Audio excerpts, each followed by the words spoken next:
high up in the mountains, north of the Philippines, is a world of living landscapes and deeply rooted tradition, passed on from one generation to the next. Join us as we explore one of the country's national treasures, as we endeavor to view these wonders from a higher perspective.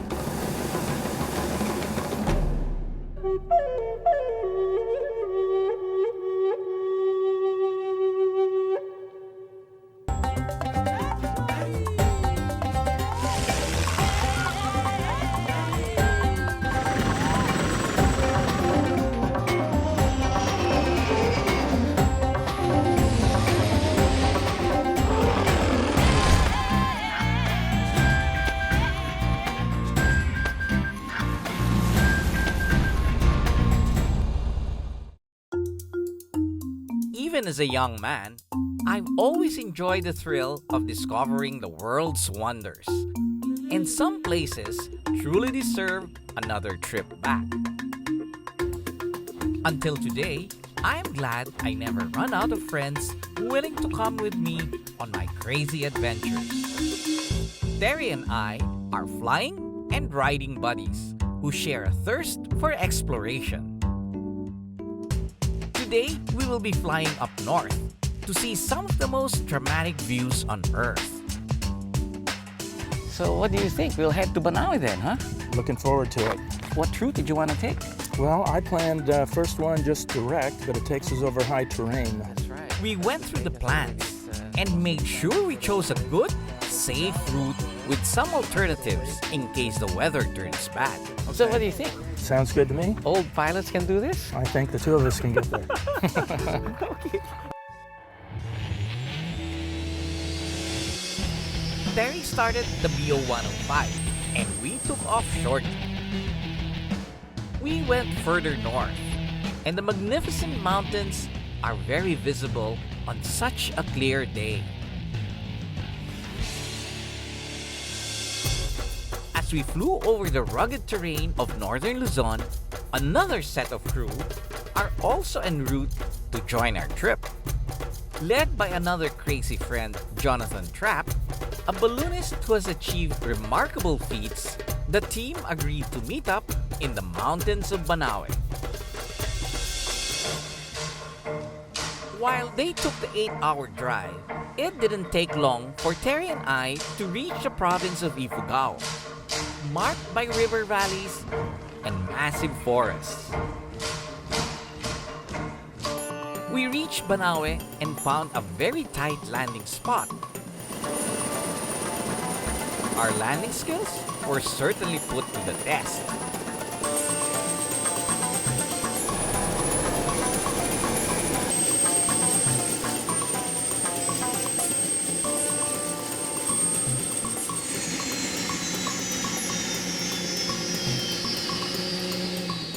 Can you imagine landing beside the main highway? I think this is the first time that this will happen. Definitely. I've never landed anywhere like this. I kept looking for something big.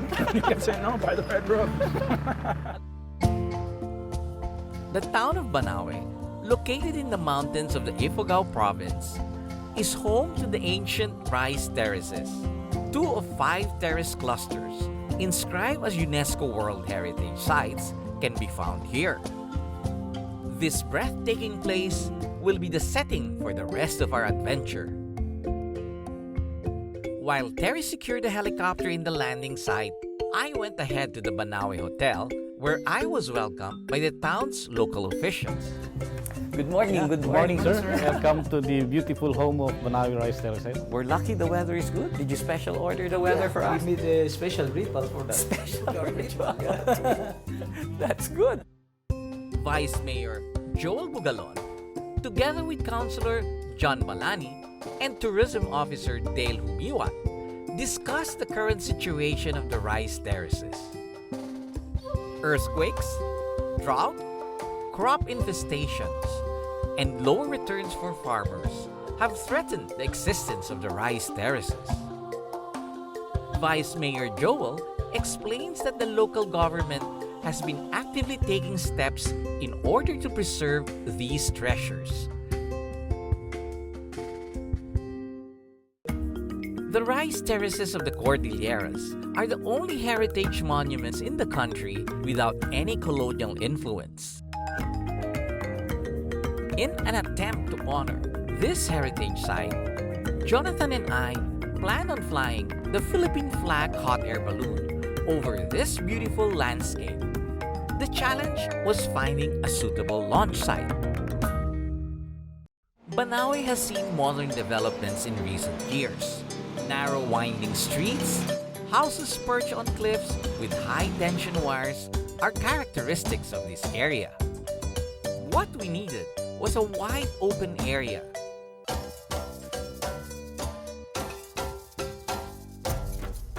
As the rest of the team arrived that evening, we set our plans in motion.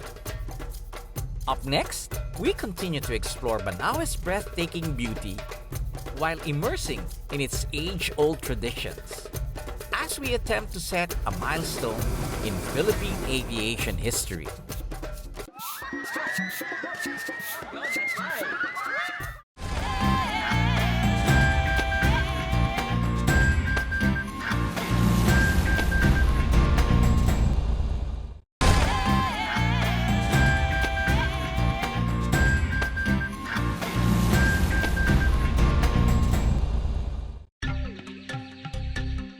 Fellow pilot Terry and I are still exploring the arresting natural beauty of Banaue. Rather than just viewing the terraces from afar, we ventured to take a much closer look. We made our way to the rice terraces of Batad, one of the inscribed World Heritage Sites in the area. Getting there meant driving for an hour to the drop-off point. The Batad rice terraces are gaining popularity among tourists and more treks are being arranged to the site. It will be a bit of a hike from here. The thin air did not make it easier for us.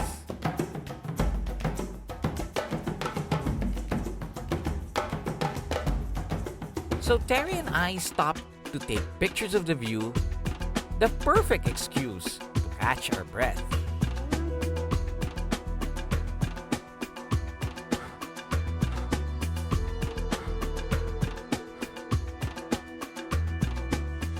Finally, this was the site that awaited us. An amphitheater of perfectly carved mountains. Terry, what do you think? Was the hike worth it? Definitely worth it. Amazing place. Thank you so much for bringing me on this adventure. This is incredible.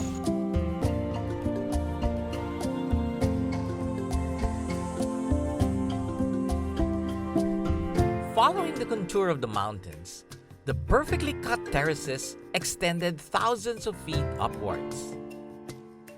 Carved by hand, with stone walls put up using only hand tools and animal power, they receive water from an ancient irrigation system coming from the rainforest. Heavy bundles of harvested rice are brought down to the steep slopes of the terraces. Rice and crops are the ideal food staple for a place that is landlocked and separated by forests, and without salt available for food preservation. Though believed to have existed for over 2,000 years, recent carbon dating put the age of the terraces to only about 500 years old. Experts believe they were a response to the Spanish occupation, as farmers were driven away to the mountains when colonizers invaded their lands. This does not diminish the importance of the heritage site, but rather affirms the technological sophistication of the Ifugaos, who had to adapt to their surroundings and develop an advanced farming technique in such a short time.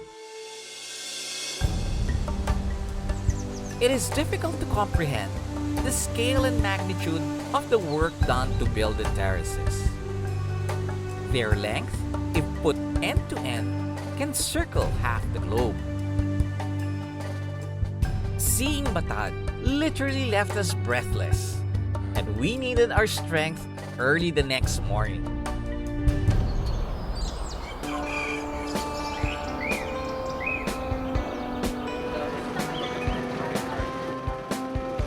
Together with Jonathan's team, we went early to the launch site to test the wind direction and carefully evaluate scenarios. Here we are at the Immaculate Conception School in Banaue. We've been trying to look for a spot to inflate the balloon. It's very tight everywhere. But here we have high tension wires, we have these poles, we have the flagpole, we have the basketball, and it's really very tight, so we'll try our best to get it inflated. We decided to experiment with a smaller balloon just so that we have enough space. We don't get to fly the flag balloon until we're very sure. Everyone pitched in to lay down the envelope for inflating. Meanwhile, the balloon began to draw a crowd of curious school kids. Jonathan decided to terrify them as he tested the burner.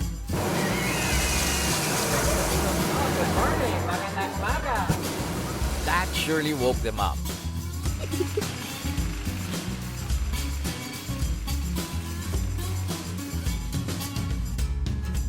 As we put hot air into the balloon, the winds calmed down.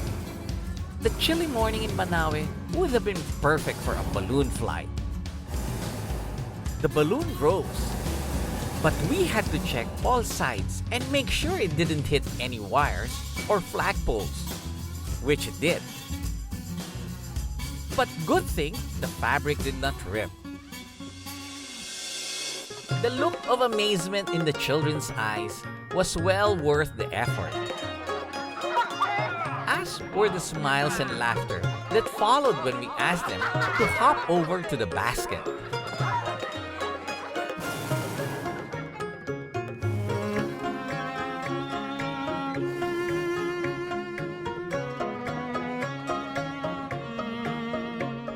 But pretty soon, we had to put the balloon down.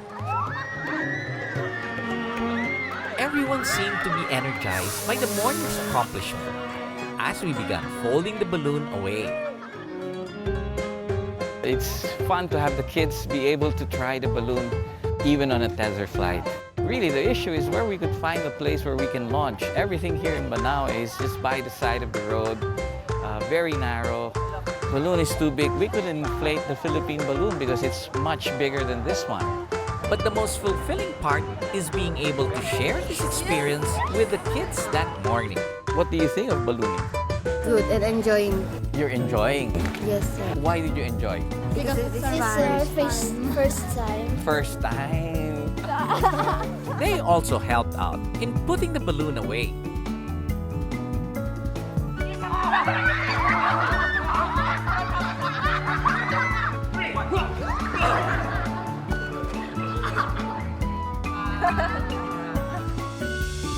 We still hope to be able to inflate or even fly the bigger Philippine flag balloon.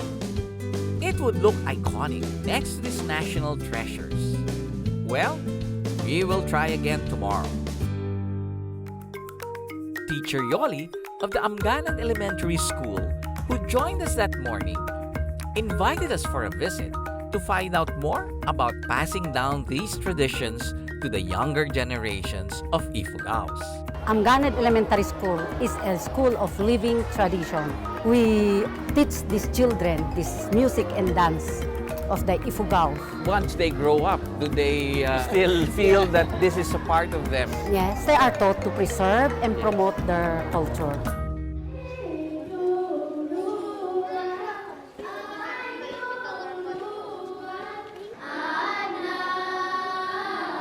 Hudhud, an ancient form of chanting, tells over 200 different stories that were never written down. It has recently been proclaimed by UNESCO as a masterpiece of intangible heritage of humanity. And schools like this one in Amganan have been mandated to be guardians of the tradition.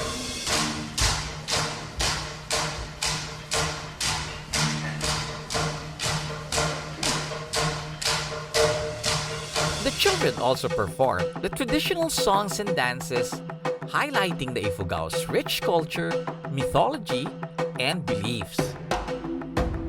Their dances are full of symbolism.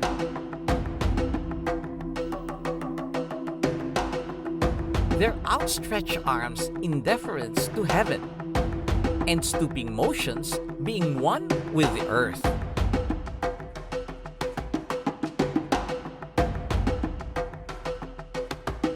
It was great to see the whole community being proud of their heritage. I felt very lucky to be able to spend some time with the children, who are not only diligent about academics, but in learning their culture as well.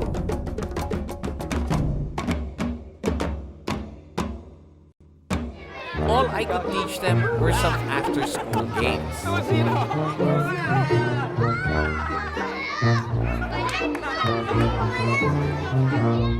Up next, we speed down the slopes of Banaue and find a deeper appreciation for the Ifugao's untouched culture.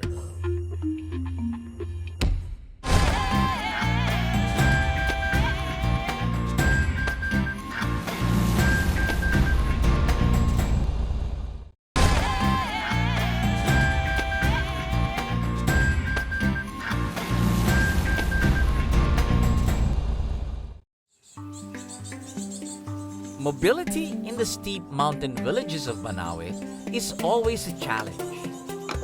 Wooden scooters like these have enabled them to move around with ease. As you can see here in our place, that usually we get our firewood in the forest, and it's too far from our village, so we have to walk. And they were using the scooter to transport all of this. Yes. So by going there, they must have to pull it. But there are some tracking going to the quarries. They can ride with that. They ride with the truck, okay. Have you ever used the scooter for a date when you were courting your girlfriend? Wala pang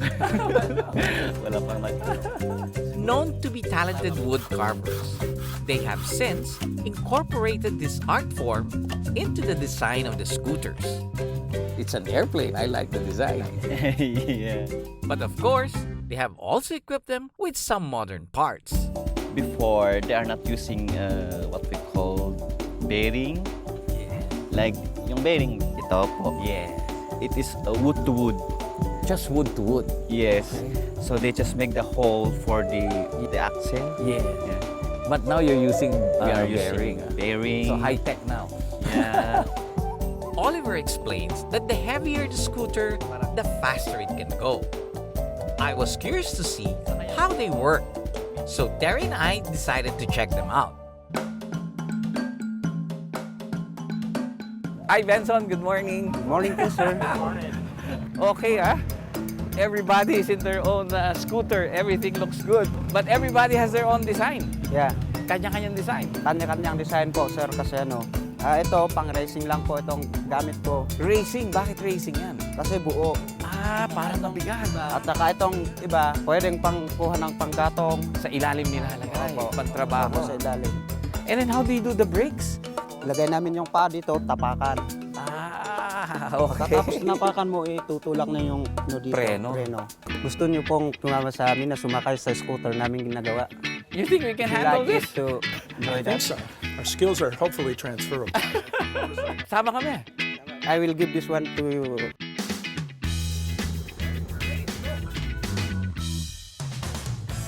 Terry and I had a slow, wobbly start, but eventually got the hang of it. We were proudly riding with the rest of the Ifugao riders. Relying only on gravity, the scooters can easily go downhill as fast as 50 kilometers per hour. And with the amazing view, it was an easy, carefree ride. I was very impressed with the technology, but little did they know that I also brought a few toys to play with. So Manong, I also have a modern two-wheel scooter. With the same excitement that Tara and I had earlier, the guys tried out the Segways. The only difference was that this one can go uphill too. It was a fun exchange of technological knowledge. Banaue's sloping terrain is really the perfect place for wheels.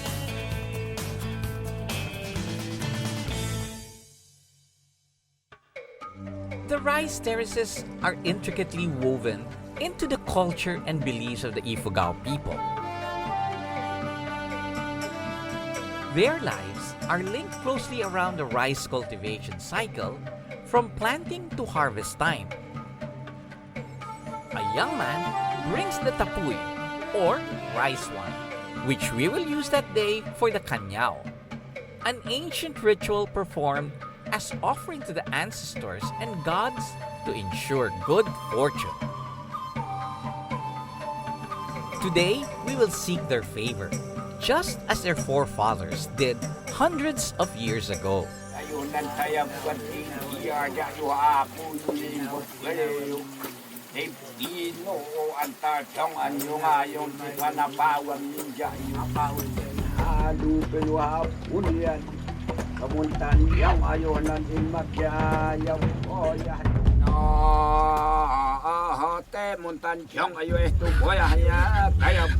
Chickens are prized meals for the agriculture-based Ifugaos, and they are sacrificed to reveal the mind of the gods.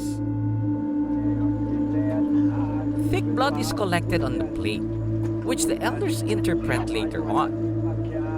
The chickens are then put over a fire, feathers taken out, and then cut open to reveal its innards. These, together with a plate of blood, offer a message from the ancestors. So very good tayo. It was good to know that the readings were favorable. Only a few elders survived, and they must ensure the continuity of these traditions by educating the younger generations.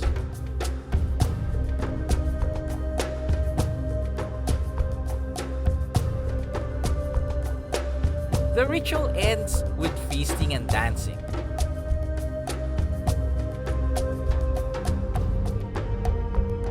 Witnessed by the age-old terraces.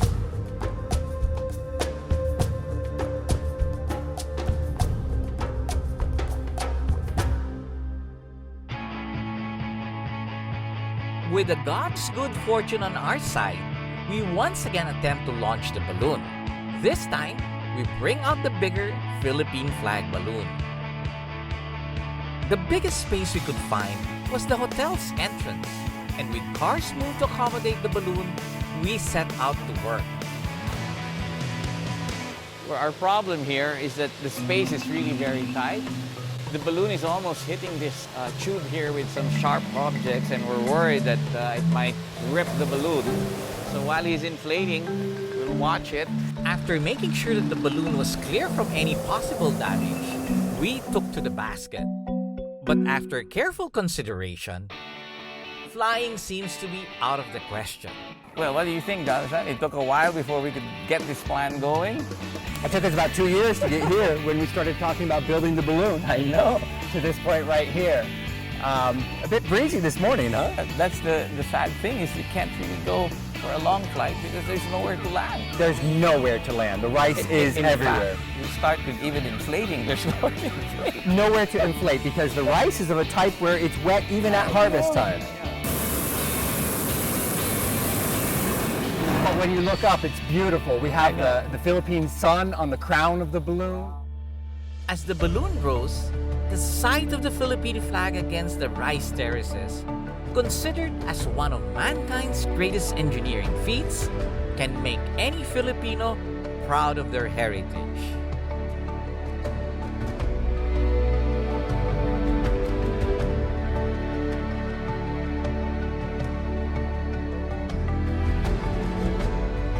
For centuries, These fields exemplified a harmonic relationship between man and his environment. Their beliefs and lives are tied to the changing of the seasons.